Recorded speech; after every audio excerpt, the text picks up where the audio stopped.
Question 1, page 109. Bus stands from the rest, moves with uniform acceleration of this for 2 minutes. Find the speed of the bus and the distance traveled by it.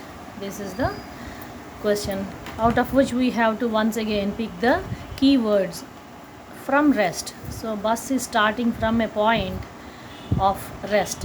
Therefore, the initial velocity, whenever this word is used or whenever this word is used, both these words independently or combined means that u is 0. Now the next thing is, this can be a bus, car, human being, bike, anything, moves with a uniform acceleration. The second keyword, acceleration, has been given, and it is 0.1 meters per second square. This is in complete agreement. You can see that the units are in agreement.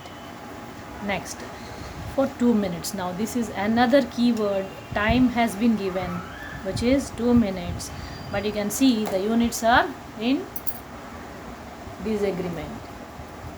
So I quickly need to convert them into seconds, which is 120 seconds. Now this is in agreement. Now we are being asked about the speed with which the bus travels and also the displacement or the distance covered by the bus.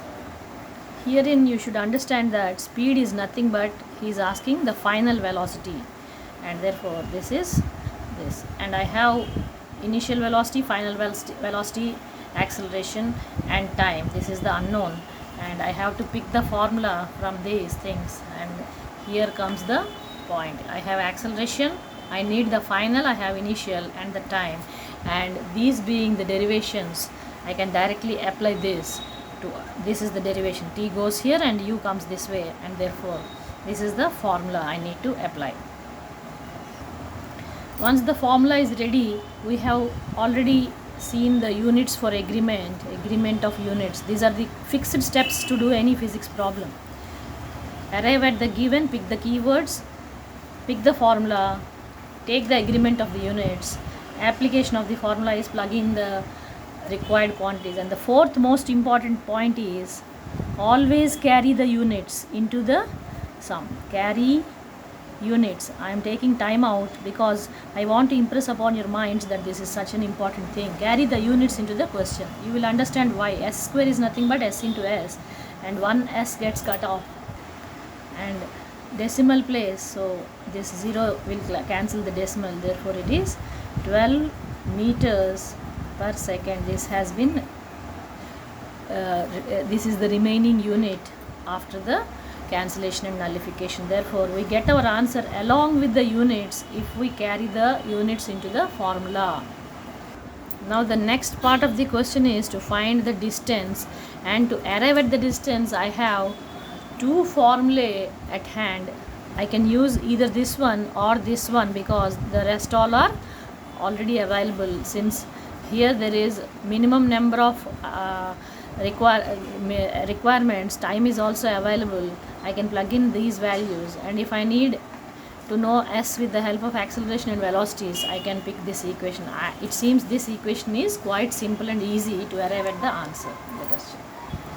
Applying this formula, I will have v square is 12 square and u square is 0 square and 2 into 0.1, and also units are meters per second, and here it happens to be meters per second square, and for time I have second. Sorry, this formula does not have time, but you can see that this is square, so units will also be squared. So let me arrive at this answer. It is 144 by 0.2. Now children, removing the decimal, I have a 0 here, and see how I cut the units. Children, watch out. These two get nullified, and this m will nullify the square, and a single m will be left, m into m square. And now I have the answer for displacement 720. Now I can use this formula also, from which I can arrive at the answer. U being 0, so the first part will be 0 and half into 80 square, 0.1 into time is 120 square. And now the units here, since this is 0, the units cannot be carried, and for acceleration it is meters per second square, and here it is t square. Therefore these two get nullified and I am left with this meters. And now 1 by 2 into 1 by 10 into 120 120s, this is the value. The 0 get cuts away, and again it is square, so there are two zeros. 1 0 gets cut away and I am left with 720 meters. So applying either of these formulae, I can arrive at the distance, and both are appear to give me the same answer.